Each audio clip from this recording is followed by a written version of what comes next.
이동학 전 민주당 최고위원, 김경률 전 국민의힘 비대위원, 그리고 강찬호 중앙일보 논설위원 모셨습니다. 어서 오십시오. 안녕하세요. 반갑습니다. 폭염 좀 누그러지고 있어요. 네. 깜짝 놀랄 정도로. 네. 오늘 아침 정말 느꼈어요. 누그러졌다. 그렇죠. 이동학 최고 어떻게 지셨어요 한 주? 저 네. 뭐 열심히 방송 출연하고 요새 운동을 책 열심히 거의 다 하신다는 썼어요. 소문이. 네. 책 쓰고 있었는데 책도 쓰고 책 거의 다 계시군요. 썼습니다. 네. 네, 알겠습니다. 위원님 어떻게 지내셨어요? 네. 그리고 지금 계절의 변화를 이제 피부로 느끼면서 네. 민심이 정말 이렇게 무서운 것이다. 지난번에- 것을 우리 정치인들은 깨달아야 됩니다. 어제까지 뜨거웠어도 오늘 아침에 네. 하루 아침에 차가워질 수 있다. 차가워질 수 그렇게 있다. 높았던 대통령 지지율 예. 순식간에 무너져버리고 있지 않습니까? 정말 이 네. 피부에 닿는 아, 어제와 오늘 다른 이 느낌을 예. 민심의 무서운 경고를 이렇게 또- 도봉시키지 않으시면 저는 다 공매를 면치 못합니다. 날씨와 또 정치의 상관관계를 늘 주장하시는 우리 위원님 얘기까지 한번 들어봤는데 바로 전국 이야기로 들어가 보죠. 자, 민주당 전당대회 얘기로 한번 시작을 해볼게요. 김 의원님 어떻게 보셨어요? 뭐 제주, 인천, 강원 TK까지 김민석 후보가 이겼어요? 네. 어. 그리고 저 같은 경우는 계속 지금 이제 각종 여론조사들 네. 나오면 여론조사 그 심의위원회인가요? 거기 홈페이지 들어가서 음. 이제 주요 지역별 지표 보는데 특히 호남권에서 조금 의미 있게 차이가 점점 벌어지더라고요. 그 김민석 후보가 조금 앞서는 경향이 뚜렷하던데 그렇게 되면은 조금은 김민석 후보가 적어도 여론조사에 기대어서 본다라면 안정적으로 네. 당선권에 진입하고 있는 상황 아닌가 하는 생각이 드네요. 네, 또 관련된 여론조사는 또 저희가 올려드릴 아, 텐데, 예. 그럼 어떻게 보셨어요? 일단 뭐 뚜껑은 더 열어봐야겠지만 아직 여러 남았으니까. 너무 흥미진진하게 진행이 되고 있어서 재밌나요? 그나마 한참으로는 다행이다라는 생각이 네. 드는데 그 내용을 떠보면 네거티브전이 한참 벌어지고 그러니까요. 있어가지고 예. 그게 좀 우려되긴 하는데 네. 제주도하고 인천이 약간 바로미터가 될 것 같다는 생각은 했어요. 네, 왜냐면 제주도는 약간 호남 여론을 그래도 좀 볼 수 네, 있지 않을까? 네. 그리고 인천은 수도권에 같이 붙어 있기 때문에 실제로 경기하고 서울에서 남아 있는 표심이 네. 어디로 갈 건지 바로미터 될 것 같은데 김민석 후보가 그래도 우위를 좀 차지하고 있는 게 아니냐라는 생각이 들고 송영길 후보가 이게 이제 안 나왔었으면 큰일 네. 날 뻔했던 약간 킬포 같은 느낌이 이번 전당대회에서 킬포. 네. 네. 예. 네, 킬링 포인트. 네. 어떻게 보고 계세요? 뭐 지금 두 분이 너무 분석 잘 해주셨고요. 예. 저는 그럼에도 불구하고 지금 뭐 전반적으로 김민석 후보가 어쨌든 간에 이제 이재명 대통령의 후광 또 송영길 후보의 진짜 그야말로 어떻게 보면은 정청래 방지턱 네. 이런 역할 네, 이런 것들을 해주고 킬포 있고 방지턱. 그렇죠. 이제 그렇기 때문에 상당한 이제 그래서 우위를 점해가고 있는 거 뭐 충분히 저도 동의를 하는데 그럼에도 불구하고 그 우위를 점해가는 그 폭이 너무 작아요. 그러니까 사실은 현직 대통령 그것도 집권 임기가 1년여밖에 안 된 더 분이 치고 나갔어야 된다. 아니 대통령이 예. 솔직히 이렇게 대놓고 참전한 전당대회를 과거에 보기가 어렵습니다. 과거 박근혜 대통령도 그 본인이 밀고 싶었던 그 서청원 후보가 나오고 김무성 후보 붙었을 때 이렇게 대놓고 안 했어요. 그냥 전당대회 마지막 날 이제 거기 당원의 한 사람으로서 참석해서 인사하는 정도 뭐 이 네. 정도였지 이 정도는 아니었어요. 그런데 이재명 대통령이 왜 이러는지는 아마 우리 국민들이 다 잘 아실 거라고 봅니다. 왜 김민석 아니면은 정 안 되면 송영길 네. 왜 이 두 사람이 돼야만 하는지 예? 그걸 우리 국민들은 다 알고 있죠. 이동학 전 그렇다고 최고. 보고요. 그래서 그럼에도 불구하고 예. 그래서 그냥 그 호남 반도체 이것도 뭐 물론 이제 정책적인 거라고 하지만 네. 전대에 다 영향을 미치기 위한 것이라고 국민들이 짐작하는데 그럼에도 불구하고 지금 불과 이 정도 1.5%포인트 그리고 어저께도 보면 대구에서 또 정청래가 이겼단 말이에요. 저는 이것도 굉장히 의미가 심장하다고 보는 게 지금 보면은 결국 노사모 힘이라는 게 있다.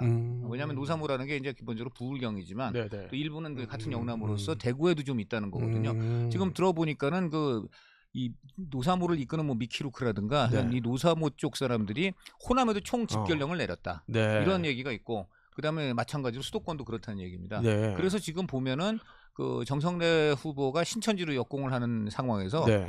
그 오히려 송영길이나 김민석 후보는 노사모 갖고 장난치지 마라. 네. 당신 노무현 사실 노사모 해체 주장한 게 송영길이 정청래 후보였거든요. 과거에 노무현 대통령 집권한 직후에 네. 이제 노사모의 역할은 다 했다 이래갖고 그랬는데 이제 벌써 또 갑자기 노무현 탈이 하고 있느냐 이래가지고 지금 경계령 내린 상황입니다. 네. 저는 그래서 이런 걸 여러 가지로 볼 때 지금 굉장히 그 민주당의 오래된 여러 가지 권력 구조가 다 드러나고 있구나. 그리고 어떻게 보면 구주류와 신주류 사이에 정말 이번에 명운을 건 대전이 전국 단위에서 벌어지고 있구나. 네. 이런 걸 느끼고 있습니다. 저는 이러한 상황을 볼 때 김민석 후보가 신승을 하더라도 결국은 이제 당신이 당신 힘으로 이겼냐? 이재명 대통령 후광. 그다음에 송영길 후보표 빌려서 오히려 발목을 잡을 거다. 이렇게 될 수 있기 때문에 네. 이후에 그 내홍 관리 또 취약한 리더십에 대한 어떤 어떤 본인의 보강 문제 이런 것들이 계속 남아 있 계속 이제 문제가 제기될 거라 이렇게 봅니다. 그러니까 대통령 지원 논란도 있고 이랬는데 네. 이 정도면은 뭐 이겨도 이긴 게 아닐 수 있다 뭐 이런 얘기세요?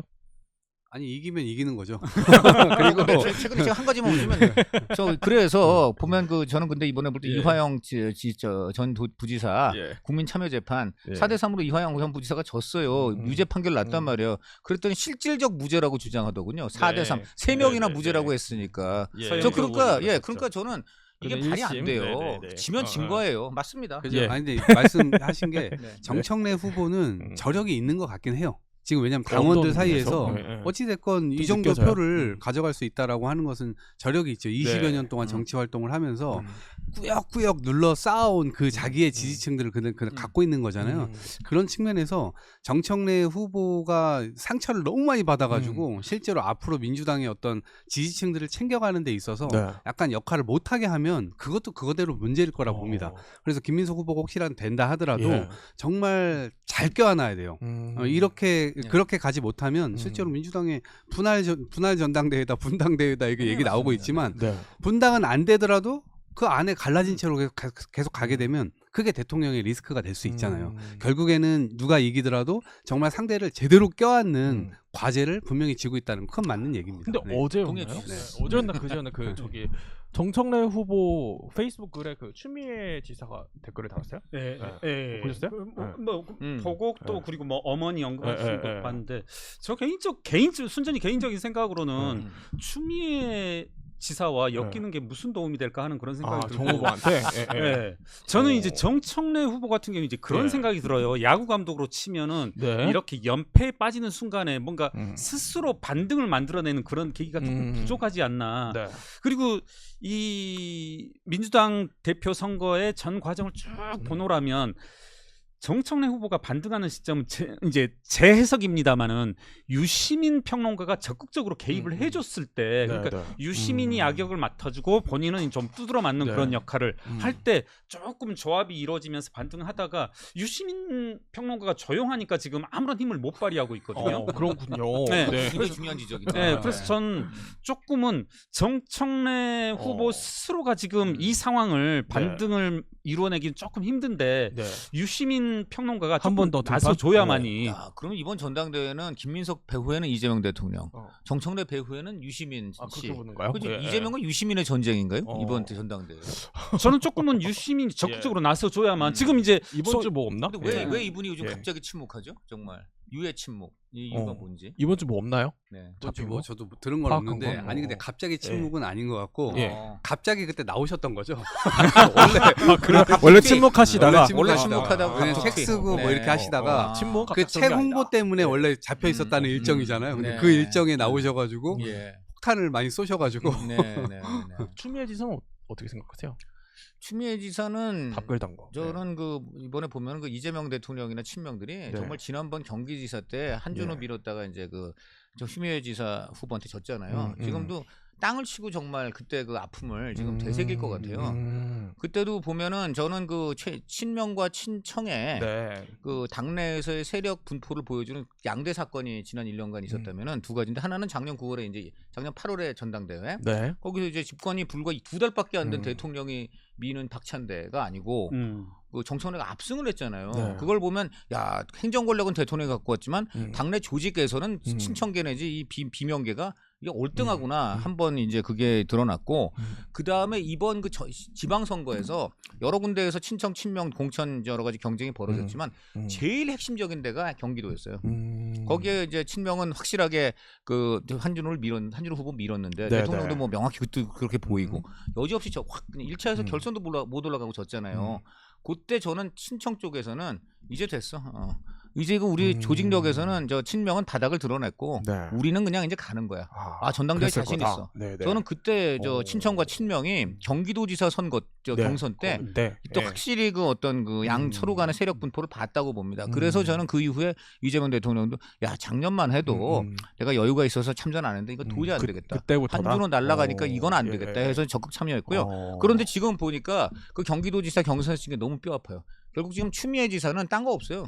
지금 본인은 대권각이에요.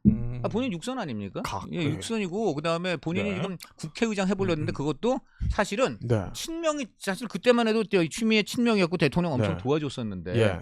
거기서 친명들이 제대로 협조 안 해줬거든요. 그래서 국회의장 미끄러졌잖아요. 네. 그래서 그때 얘기 듣기로는 네. 친명 측근 핵심이 원래는 이제 추미애 밀어줘야 되거든요. 이재명 대통령도 당시엔 당대표인데 이제 밀어주라고 했는데 제대로 협조 안 하고 오히려 밤에는 그러니까 그거죠. 주추 야우.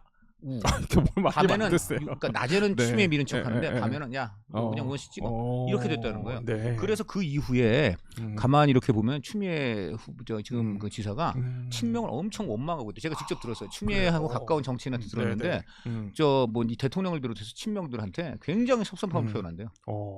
아주 내가 어떻게 도와줬는데 나한테 이럴 수가 있냐.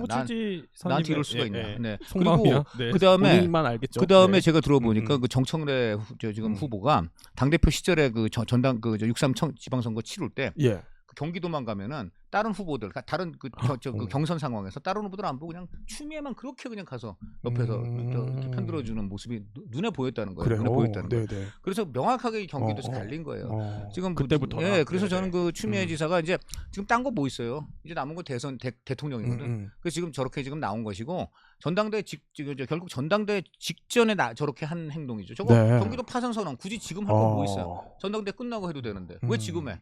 저거는 지금 저 비명들 다 자기 세력으로 모으겠다는 거지. 네. 나중에 네. 전대 끝나고 뭐 추 지사님 한번 모셔서 얘기 들어보면 그럼요. 재밌겠다라는 네. 생각이 들기도 하고요. 네. 일단 뭐 아니 그러니까 네. 이제 어머니라는 단어 딱 그러니까요. 하면은 네. 다 이제 연상하는 게 추미애 지사를 이제 보수의 어머니라고 하시잖아요. 그거 사실 맞고요. 네, 그거 사실 맞고. 다 하는 건 아니고 보수에서 얘기하는 거 그 아니에요. 아니, 그럼요. 그렇죠. 그러니까 보수, 어머니 같은 아니, 분이 뭐 정말 그렇게 아니, 일각에서 지칭이 김경수 된다. 날려줬잖아. 일각에서. 정권 교체 혁혁한. 네, 일익을 네. 담당하신 분이고 이제 그래요. 저는 이제 추미애 지사가 네. 자꾸 추미애 너무 존칭으로 극존칭으로 부르려고 입에서 자꾸 나오는데 이제 사실상 부도 선언을 했고 네. 초반에 야 이게 상당히 조금 뭐랄까요? 네. 그 잘 먹히는 무드를 거. 탄다 먹힌다 했는데 네. 갈수록 좀 디테일에서 또 그런가요? 덩벌을 차고 계셔서 좀 많이 안타까운 이제 네. 보수의 어머니를 네. 바라보는 시각에서는 네. 아니, 그러니까 추미애 지사께서 팬덤이 있으시잖아요. 예. 그래도 일정 부분 저는 영향을 네, 좀 네. 미칠 수 있지 않을까 생각하고 음. 그 내용이 약간 개혁연합 같은 거잖아요. 네, 네. 개혁을 그래도 더 해야 된다. 2년차 네. 뭐 그런 게 뭐 어딨냐? 어딨냐. 그냥 하자 이런 거니까 네. 그거에 아마 호응하는 당원들이 일정 부분 있을 것 같고 네. 이제 그게 실제로 지금 뭐 차이는 1.5%인데 네, 네. 그거를 뭐 넘어설 정도가 음. 되냐. 이미 그런 사람들은 정청래 후보에게 많이 붙어 있을 거고 네. 여기에서 이제 소폭 정도 늘어가는 예. 정도이지 않을까. 네. 또 추지사에 대한 또 우리 패널 분들의 네. 개인적인 의견인 걸로 가름하고요. 자, 현안으로 한번 들어가 볼게요. 주말 사이에 참 논란이었습니다. 폐버스요. 와, 이제 황희 의원이 지난 금요일에 이걸 페이스북에 이 얘기를 올린 거죠. 폐기되는 버스를 주거 공간으로 리모델링해서 청년을 위한 단기성 주거 공간으로 제공하는 이른바 버스 하우스라는 걸 이제 제기를 했다는 겁니다. 비판이 계속되니까 글을 삭제는 했습니다만 여진이 오늘도 이어지네요. 네, 그러니까 저는 좀 두 가지가 떠오르더라고요. 네. 그러니까 한편으로는 먼저 황 의원 편을 들어보자면 왜 나만? 그러니까 전 좀 편들고 싶은 게 네, 하십시오. 네, 그러니까 예. 이 뭡니까 예. 보안 수사권 폐지와 관련해서 지금 이 폐지에 따른 여러 가지 있을 수 있는 문제에 대한 각종 대응 방안들을 또 민주당 의원분들이 네. 말씀하시잖아요. 뭐 김용민 의원 또 누구이십니까? 또 우리 서영교 의원 각종 분들이 말씀하시는데 전 그분들의 그와 같은 대안들 이런 것도 많이 동떨어졌다라고 생각하거든요. 그런데 우리 황희 의원께서 그런 말씀을 했다 한들 네. 조금 똥볼을 찼다 한들 왜 이렇게까지 야박하게 예. 다른 분들한테는 네. 말씀 안 하시다가 이런 거 하나 하는 생각이 들고 예. 한편으로는 그렇게 약간 동정심이 들다가도 네, 네. 이게 제가 이런 말씀 한번 드리고 싶어요. 그러니까 아무도 이런 언급을 안 하시는데 제가 이제 각종 자리에서 말씀드리는 사안 중에 하나가 그리고 이재명 대통령께도 김용범 실장에도 말하는 것 중에 하나가 우리나라 부동산 세법 이게 장난이 아니거든요. 그러니까 우리나라 부동산 세법을 실무적으로 아는 사람이 네. 제가 약간 단언컨대 없어요. 무슨 말씀이냐면 지금 조금 덜했는데 과거 한 문재인 정부 막판에 세무 사무실마다 뭐를 많이 붙였었냐면 저희 사무실도 붙였거든요. 양도소득세 신고하지 않습니다. 이거. 참고로 그 전까지는 국세청에서는 웬만한 양도소득세 신고 다 해줬어요. 세무서 직원들이. 근데 안 해요. 무슨 말이냐면 몰라요. 저도 몰라요. 여기에서 뭐 하나 언급하고 싶냐면 만약에 김경률이라는 20대 청년이 혹은 30대 중반의 어떤 사람이 뭐 큰 버스라면 3인 가족 뭐 경우에 따라서 4인 가족도 살 수 있을 텐데 만약에 이걸 샀다. 그러면 어떤 문제가 벌어지냐면 이게 주택 수에 포함될 여지가 있거든요. 우리나라 세법이 그렇게 만만치는 않아요. 뭐 컨테이너형 주택이다. 이거 주택 수입니다. 이 폐버스형도 소위 말하는 폐버스형 주택도 주택 수로 포함되면은 이거 어마어마한 이제 파장을 불러일으켜요. 예를 들어 우리 강찬호 위원님께서 계속 무주택자였다가 이 폐버스를 샀다. 그러면 1주택자가 돼버림으로써 사실상 다른 주택을 살 여지가 없어져 버리는 거예요. 만약에 다른 주택을 사면 큰일이 나요. 폐버스를 갖고 있는데 다른 이제 아파트 못 산다. 사실상 못 사는 거죠. 네, 왜냐하면 네. 다주택자가 돼버리는 그러니까 거니까. 세금 부담 때문에. 네, 세금 부담 때문에 뭐 정부세 때리고 못 때리고 거의 그리고 아니 그 결정적으로 마귀가 되잖아. 마귀. 그렇죠. 그냥 네, 저도 마귀. 그 말씀 드리려고 했는데 네. 악마가 되는 거죠. 악마, 네. 마귀가. 네. 그래서 네. 저는 아니 무슨 말씀 드리고 나 싶냐면 끔찍해요. 이게 네. 지금 국토교통위원회 소속 네. 3선 의원이시잖아요. 황 네, 의원께서. 국토교통이잖아. 네. 더군다나. 네. 아, 이렇게 보니까 맞네. 모른다는 말이에요. 국토 대신에 교통수단으로 살자. 이 얘기 아니야 지금 네. 딱 보니까. 그러니까 네.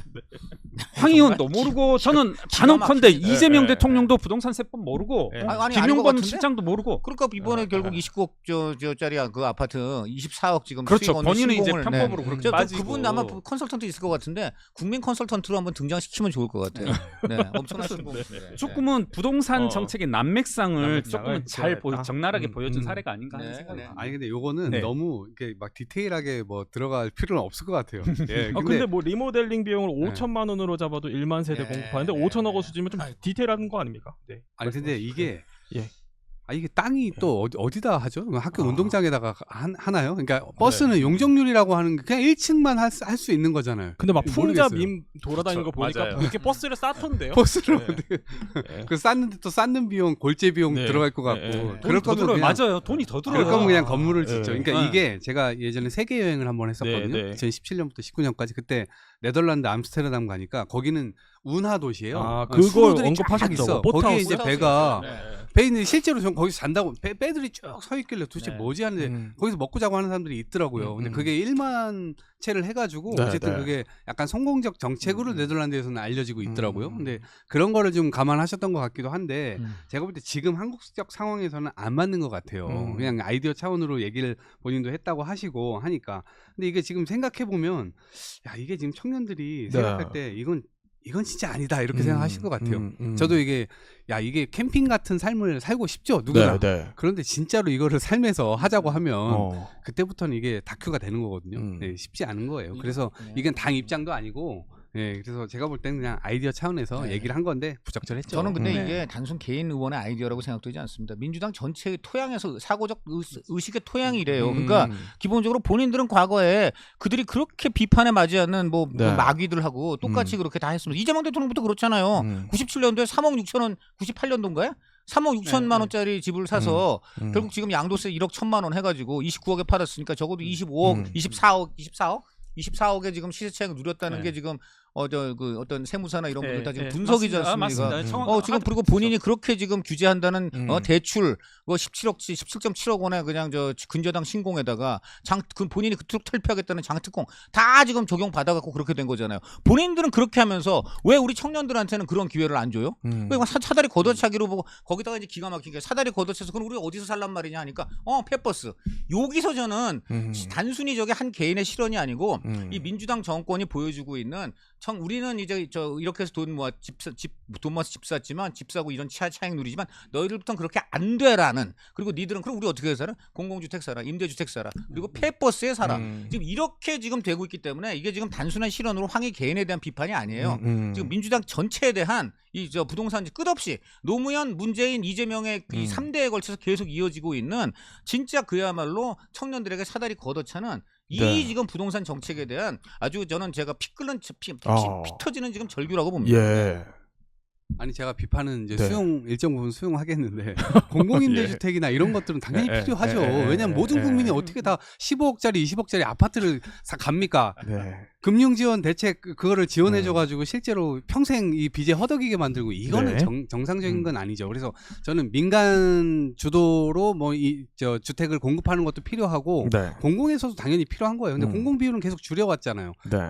윤석열 전 대통령 때 4조 원인가를 더 줄여놓고 하다 보니까 결국 공급이나 이런 것들이 딸리는 거 아닙니까? 그래서 저는 그 부분도 같이 가야만 돼요. 그래서 뭐가 안 된다 이렇게 얘기하는 건 저는 아니죠. 한 가지 네. 말씀드릴게요. 지금 예. 이재명 대통령 집산 분도 국민이시고 그 국민은 무려 지금 17.7억 원을 대출 받았어요. 이재명 대통령한테. 왜 우리 청년들은 그렇게 대출 받으면 안 돼요? 네. 왜 17.7억 원 대출 받으면 안 되냐고요. 그리고 집값에 지금 거의 50 내지 60%를 대출했는데 그럼 지금 딴 사람들도 다 대출 가능한 거 아니에요. 네. 그렇지 않습니까? 저는 어쨌든, 이번에 네. 제일 희한한 게 이 분당구청하고 그다음 국세청이에요.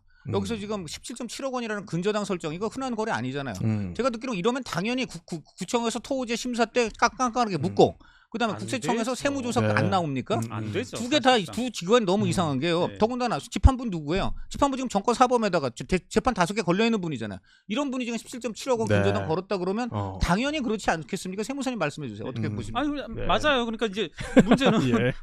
저기 오늘 판을 핑퐁 네. 잘하시는데요. 이렇게 예. 판을 깔아주신데 네, 그러니까 네, 네. 17.7억 그 근저당. 매도자 대출, 네. 매도자 네, 대출 매도자. 그리고 네. 나머지 네. 11.3억은 또 지금 뭐냐면 그게 전세금이잖아요. 그러니까 그건 줬다 그러긴 산 한데. 사람이 아니 그건 절대 사실 일은 없을 것 같아요. 절대. 줬다고 할 모른다 지금. 뭐 그건 알려진 바가 없으니까. 네. 그건 네. 절대 아, 뭐 그렇다 치고. 아, 예, 예. 그러니까 결국은 음. 영원으로 산 거잖아요. 네, 그렇다- 거의 뭐. 그리고 이제 자꾸 이제 야 이런 사례가 있다 하는데 뭐가 문제냐면 일반인이라면 뭐 모르겠어요. 예를 들어 5가지 중에 하나만 있으면 되는데 이건 있을 수 없는 아주 드문 경우가 4가지 5가지 겹친 거잖아요. 그렇죠. 네. 지금 짧게 말씀드리면 보면 매도자 대출 17.7억. 네. 예. 그다음에 또 전세금을 끼고 사는 거. 네. 그리고 실거주하지 않는 거. 네. 예. 이런 여러 가지가 다 겹쳐 다 있는 허들인데. 네. 상황임에도 불구하고 분당구청에 허가를 듣겠다라는 게 네. 이건 쉽게 납득이 가지 않고 그리고 제가 계속 지금 밀고 있는 음모론이지만 전 좀 제보를 좀 받았거든요. 현지 그건 확인된 바 없는데. 공인중개사분들로부터. 예. 그러니까 뭐냐면 네. 이거 지금 매물로 안 나왔다. 지금 매도자가 이미 1주택 보유자 죄송합니다. 매수자가 1주택 보유자잖아요. 네. 근데 그러면 매수자는 이미 기존 주택을 팔아야만 되거든요. 이게 네. 매도 확약서가 있어야만 가능한 거예요. 근데 지금 매물로 안 나왔다라는 알겠습니다. 네. 인근이 이제 네. 뭐 이거 뭐 청와대는 뭐 네네 뭐 야, 그런 이거 사적 버스가 관계 아니라고 그걸 했다는 몰고 점. 왔네. 청와대는 뭐 사적 관계 아니라고도 뭐 그렇게 얘기를 했습니다만 어쨌든 뭐 말씀하신 것처럼 뭐 이런 대통령 사례들까지 뭐 청와대가 충분히 해명을 했다라고 하지만 그럼에도 불구하고 이런 황해 의원의 이런 발언이 계속해서 뭐 과거 민주당 뭐 여권 사례들을 촉발시키는 것 같아요. 그렇죠. 부동산 문제는 저희가 좋은 기억이 없죠, 별로. 네. 문재인 정부 때도 그렇고 네. 실제로 수없이 많은 뭐 비판을 받아왔는데 이건 어쨌든 근본적으로는 대통령께서는 이 부동산 공화국이라고 하는 부분을 한번 고쳐보자라고 하고 있는 점이 그 방향이나 이런 것들은 좀 분명하게 잡혀 있다라고 생각을 하고요. 그 과정에서 뭐 비판이나 이런 것들은 들을 수 있어요. 그리고 완벽한 정책이 어디 있겠습니까? 그런 점에서 지금 하고 있는 방향이라든가 저는 맞다고 보고 오히려 후퇴하는 게 더 문제일 것 같아요. 제가 볼 땐. 어쨌든 이렇게 방향을 잡고 지금 기조를 잡았다면 네. 후퇴하지 말고 시장에서 주는 정책이나 밀고 가라? 이런 것들이 네. 내놓고 뭐라고 하니까 아 이거 후퇴하더라 이게 또 쌓이게 되면 앞으로 이재명 정부에서 뭘 하려고 하는 게 굉장히 힘들 겁니다. 그래서 저는 지금 이 세제 뭐 개편이라고 하는 부분에 대한 대상도 네. 상당히 지금 좁고 예. 해놨기 때문에 오히려 저는 그냥 이 부분은 해놨으면 그런데 좋겠다. 그 네. 한정혜 정책위원장이 어제 사과는 했잖아요. 페퍼스에 관해서 예, 예, 이 논란에 대해서 네네네. 그냥 거기서 끝나요? 이래도 돼요? 황희 네. 의원 아니 이제 본인이 황희 사과해야 되는 거 아닙니까? 의원께서도 네. 예, 한번 입장은 그리고 아마 바뀌시지 저는 않을까 한번 생각해요. 사과의 의미로 네. 본인이 한번 네. 펫버스에서 본인 그 가족들하고 한 일주일 정도 아이, 펫버스에서 그러면 여론이 더 이상해지죠. 한번 말로 아니, 끝내야지. 그렇게 좋다며. 네. 그러니까 전 마지막으로 한 말씀만 네. 드릴게요. 부동산에 관한 네. 그러니까 뭐 무슨 말씀이냐면 이제 이재명 대통령의 전반적인 방향이 맞다고 하셨는데 딱 한 가지만 지적한다라면 우리나라 지금 주택 시장에서 주택 부동산 네, 시장에서 투기 수요라는 것 자체가 존재하지 않는다는 말씀이죠. 네. 투기 수요가 존재하지 않다. 심지어는 지금 이재명 대통령의 여러 가지 어떤 수요 억압책, 네. 세제라든가 금융상의 어떤 금융 규제로 말미암아서 수요 자체가 형성되지 않고 있잖아요. 지금 제가 최근 5년간의 실제 지표들을 보노라면 개인별로 따지면 평균 약 50년 개인 기준으로 50년, 60년 만에 한 번씩 주택을 사고 팔고 하거든요. 한 세대를 기준으로 본다 하더라도 약 25년 안팎이에요. 이걸 가지고 아니 요즘 야 옛날처럼 우리 30년, 20년 전처럼 아줌마들 사실 사모님들이 이제 부동산 집 사러 다니잖아요. 요즘 주변에 한 명이라도 본 적 있어요? 동네 아주머니들 야 어디 우리 한번 집 보러 가자. 이런 사람 저 없어요. 그러니까 조금은 잘못된 전제에서 출발해서 하는 한에서는 어떤 식으로든 뭐랄까요? 국민들에게는 뭐 민생이라든가 이런 복리 차원에서 마이너스 효과만을 거둬들일 수 있다. 저는 이 논쟁이 이제 이게 비판에서 끝이는 게 아니고 네, 어쨌거나 지금 공급 얘기를 또 하고 있으니까 그렇죠. 이 공급도요 네, 네. 여야 간에 또 부딪히면서 이걸 뭐 아무런 결론도 못 내고 또 이런 식으로 갈 게 아니고 어쨌건 지어야 된다는 건 알고 있잖아요. 그런 측면에서 공공이든 민간이든 그런 부분들은 제가 볼 때 비율은 좀 조정하되 실제로 국민들이 체감할 수 있을 만한 정책을 내놨으면 좋겠다. 근데 지금 서로 니 탓 이렇게 해가면서 그렇게 해서 끝내지 말자. 네. 알겠습니다. 국민의힘 얘기로 넘어가기 전에 아까 그 대통령 그 분당 아파트 같은 경우는 그 전세금을 돌려줬다 뭐 이런 보도들도 나오던데 그건 확인이 됐나요? 아 그거 전세금이 어떤 그러니까 지금 11억 정도가 전세가 들어 있었는데 그 이제 새로 사는 분이 집 사는 분인데 안고 가기 때문에 실질적으로 그분이 내는 돈은 뭐 2, 3억에 불과하다 이런 이제 보도가 나오니까 뭐 지금 근데 그 내막은 뭐 아직 확인이 그러니까 된 건 아니에요. 이제 그 다음에 이어지는 근데 보도가 그게 매도인 매수인 둘만의 관계가 아니고 중간에 세입자도 한 명 껴있잖아요. 그러니까요. 그래서 복잡해진 거예요. 네. 아니 근데 이제 사실관계를 정확히 하자면 문화일보 단독 보도로 어떤 보도가 나왔냐면 이 매수자가 전세 보증금을 어떻게 보면 세입자에게 주어야 할 전세 보증금을 이재명 대통령에게 줬다 이런 식으로 지금 말하고 있는데 이게 사실 잘 생각해 보시면 좀 시청자분들도 헷갈리실 수 있겠지만 이런 거래가 있을 수가 없어요. 왜 전세 보증금을 매도자에게 줘요? 그래서 그 후로 이거에 관한 후속 보도가 나오지 않고 있을 뿐더러 오히려 지금 매수자는 숨어버렸죠. 직접 전세든 사람한테 그렇죠. 매수자가 주게 돼 있나요? 그렇죠. 네. 아니 그리고 이제 그때 뭐라고 하냐면 왜 줬냐 이걸 설명하면서 문화일보 기자에게 설명하면서 아니 요즘 전세 구하기 힘드니까 전세입자가 그 전세 다른 집 빨리 구할 수 있게 줬다 하는데 그러려면 전세입자에게 줘야죠. 왜 이재명 대통령에게 줘요? 뭐 좀 디테일에 들어가면 더 알겠습니다. 재건축 그 단지라는 부분도 좀 더 확인이 또 필요하겠네요. 국민의힘 얘기 넘어가 볼게요. 이거 안 나오게 하려고 계속 다른 이야기를 했었던 건데 시간 다 됐어. 이거 어떻게 할 거야? 아니야. 김용범 시장 껐는데 김용범 시장 이것 때문에 살았네. 아니 페퍼스를 이렇게 오래 할 수가 있어. 페퍼스가 그만큼 제가 보기 일관성이 큰 이슈예요. 맞아요. 이거 이번 주에도 계속 갈 것 같다는 생각이 들기도 청년의 하고요. 분노의 그 핵심을 제대로 건드렸다. 맞아요. 네, 이제 넘어가 보죠. 국민의힘 그 장동혁 대표가 이제 개혁안 내놓는다고 해요. 이제 23일이 취임 1주년인가 본데 개혁안은 당원 중심 정당을 구현하는 방안이 담길 것으로 보인다. 자, 국민의힘. 아니 근데 제 생각엔 다행히도 이런 말 해봐야 장동혁 대표가 이런 말 해봐야 뉴스 안 되잖아요. 그래요? 아니 당원 중심 기사는 나옵니다.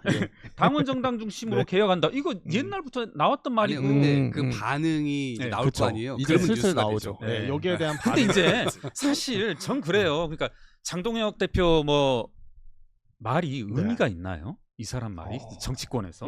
그리고 뭐 근데 요즘 의미가 좀 더 생겼다는 분석들도 나와요. 요즘 점점 장동혁 대표 중심으로 민주당의 확실한 또 지원 사격의 힘이 그러니까 이제 개혁파들이 이 자리는 친장동혁 계열이 아니야. 아니 개혁파들이 이제 그러니까 장동혁 대표 앞에 가지고 픽 쓰러지고 막 그러잖아요. 아니, 장동혁 대표는 그런 건 있죠.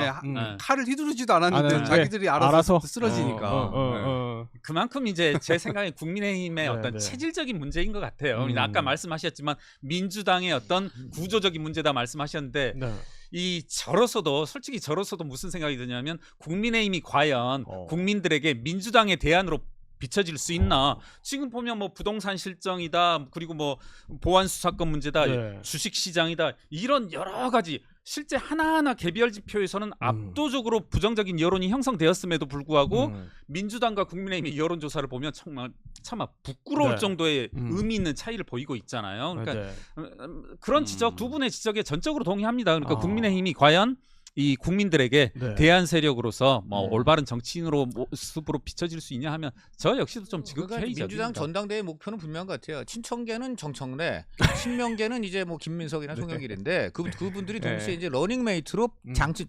장동혁을 꼽는 데는 똑같은 것 같아요. 너무 좋죠. 그러니까 우리 당의 러닝 정 대표는 정청래, 예. 또 부대표는 장동혁. 네. 근데 뭐 이제 뭐 또는 김민석. 장동혁 대표 본인이 잘해서라기보다는 네. 이제 어쨌든 간에 뭐 개혁과 쇄신을 부르짖었던 뭐 네, 권영진, 서범수, 네, 진종호 네. 의원 뭐 이런 분들이 뭐 이제 픽픽 쓰러진다 뭐 이렇게 아니, 비교하신 거예요. 그렇기도 하지만 네. 저는 그건 맞아요. 그러니까 그것은 그분들 개인 잘못이니까 당연한 거고요. 그것은 당연히 저는 나중에 이제 문제를 다 삼아야 되는 거로 보는데 아니 그러면 장동혁 대표가 그렇게 지금 본인의 그 핵심 기구로 지금 내세우고 있는 윤리위는 어떻습니까?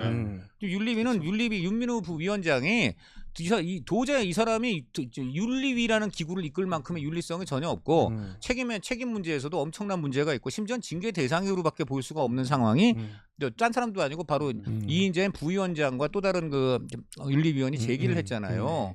그 외곽에 있는 이분이 우리 JTBC 그 토크쇼에 나와가지고 그 얘기를 다 했어요. 과거에 한동훈, 김종혁 또 배현진 이런 사람 징계할 때도 그것도 상의도 제대로 안 했다. 징계 쓸 때도. 그리고 또 그다음에 여러 결정문 여러 가지 당 그 가이드라인 뭐 제일 이제 그 우리 여기서 윤리위 이번에 그 규칙에서 재미있었던 게 당의 뭐 지속적 반복적으로 당 대표나 당 운영을 저해하는 자인데 당 운영 저해는 뭐 지속적 반복적이란 말이지만 당 대표를 뭘 저해야 한다는 거예요. 당 대표를 그러니까 비판하고 흔들면은 다 그럼 무조건 징계 대상이야. 근데 그런 거 할 때도 제대로 상의 안 했다고 부위원장이 폭로를 했어요. 그래서 아니 이런 거는 좀 내용을 상의를 해야 되는 거 아니냐. 내가 변호사 입장에서 볼 때 이 조문 자체가 굉장히 모호하고 법적인 문제점을 야기할 수가 있다 그랬는데도 그냥 했다고 지금 다 폭로를 했습니다. 자, 이 정도. 그리고 그 부위원장이 그 얘기도 했어요. 외부 인사가 누굽니까 그랬더니 뭐 언론에 얘기되기로는 뭐 무슨 C 교수 뭐 어디야 과거 뭐 김건희 여사랑 무슨 학연이 있고 장동혁 대표 쪽하고도 좀 연관이 있고 이런 인물 뭐 이런 식으로 얘기 나왔잖아요.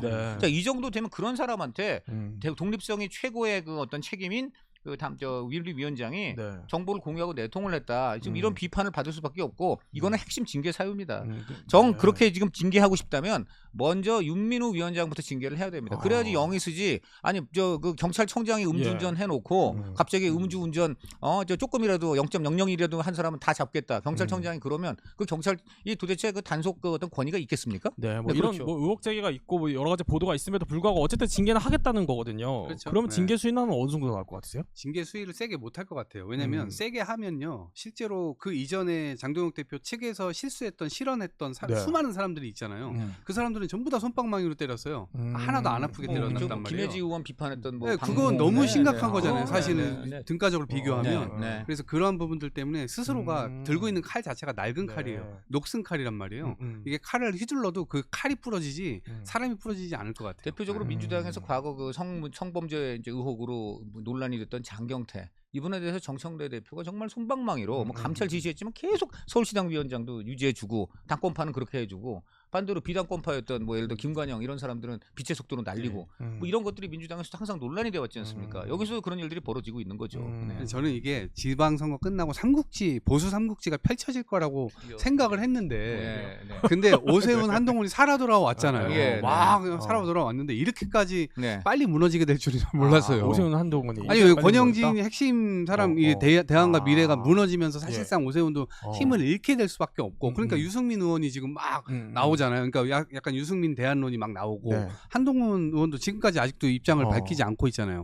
본인이 주최했던 행사에서 지금 얘기한 건데 여기 유감 표명조차 안 나와요. 그건 어떻게 해야 돼요? 도대체 뭐지? 어떤 거? 한동훈 의원이 입장을 안 밝히고 있다는 얘기잖아요. 어떤 그러니까 본인이 돌려차기 주최한 건에 토론회에서 대해서. 이런 해프닝이 있었던 거에 대한 한동훈 의원의 입장? 네. 기본적으로는 우선 그 두 사람이 입장을 밝혔죠. 당사자들? 책임 문제를 야기한 두 사람이 밝혔고요. 핵심적인 건 김진주 씨인데 피해자 아닙니까? 피해자가 두 사람들을 다 용서를 했고 그다음 두 사람 처벌을 지금 원치 않는다고 하고 있어요. 저는 이 부분부터 봐야 된다고 봐요. 그리고 김진주 씨가 정말 지금 절규하는 게 그거예요.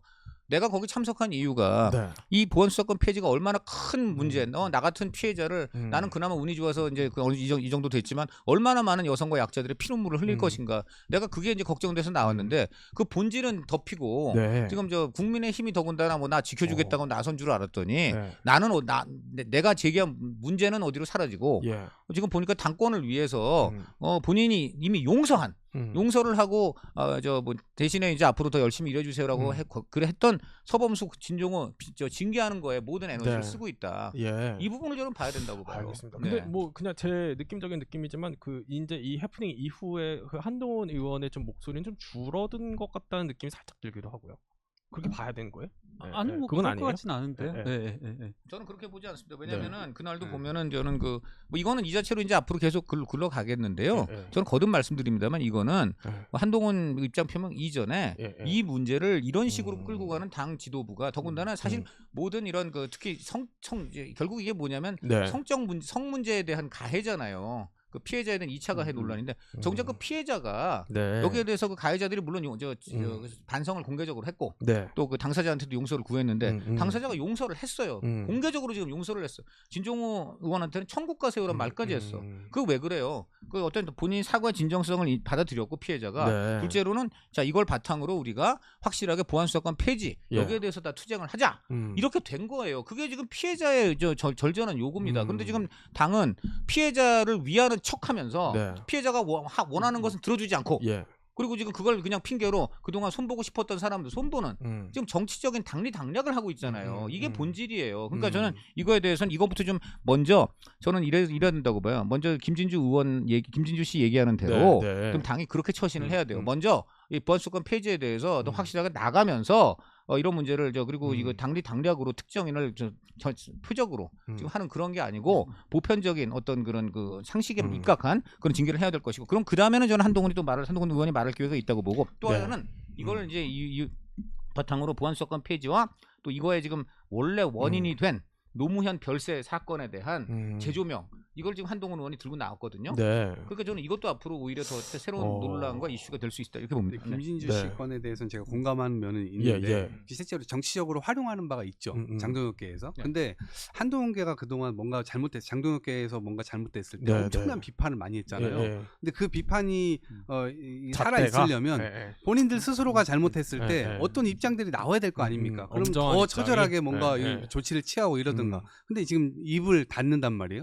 그런 측면에서 국민들이 지금 쳐다보고 있다. 근데 이미 늦었다 제가 볼 때. 아니 근데 입장은. 그 네. 부분은 동의합니다. 그러니까 예. 이제 저는 계속 오늘 주제의 한 켠 중에 하나가 과연 민주당이 국민의힘이 국민들의 선택을 받을 수 있는가 하는 문제인데 저는 그 국민의힘 내부에서도 한동훈 개가 뭐 지칭할 수 있다라면 어떤 국민들의 선택을 받으려면 누구보다 낫다 누구는 이렇게 했는데 라기보다는 어떤 하나의 근본적인 입장은 그리고 저도 조금 아쉬운 부분은 뭐냐면 이게 김진주 씨 피해자의 입장이 존중되는 것과는 별개로 저는 김진주 씨의 입장은 전적으로 동의함에도 불구하고 네. 그것과는 별개로 어떤 이제 이 두 분에 대한 뭐랄까요 저는 지금 국민의힘 윤리는 어떤 뭐랄까요 여러 가지 절차적 자격을 정당성이라든가 잃었어요. 네, 도덕적인 자격성이 자격을 없기 때문에 해체해야 돼. 뭐랄까요 교체해야 당 내의 어떤 명성 소위 위신 이런 것들에 예. 대한 그런 것들은 아. 충분한 제재는 있어야 된다 거기야말로 이렇게 절윤 생각합니다. 해야 된다고 봅니다. 윤리야말로 지금 민우 아, 체제하고는 이제 절윤의 뜻이 또 거기- 윤리. 그래도 거기 윤리예요? 거기도 네. 윤어게이냐? 그러네요. 네이밍을 잘하시는 거예요.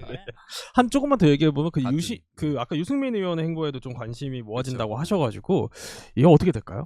유승민 의원 지금 사면 초과잖아요. 네, 그 네. 딸 채용권과 관련돼서도 이제 문제가 있고, 근데 이제 틈바구니는 열리고 있는 것 같아요. 지금 한동훈계도 약간 쓰러져가고 있는 거고, 이 오세훈 시장 쪽도 지금 쓰러져가고 있는 것이고, 그러니까 약간 존재감을 좀 드러낼 수 있을 것 같은데 본인의 기본적으로 반감을 샀던 부분이 뭐냐면.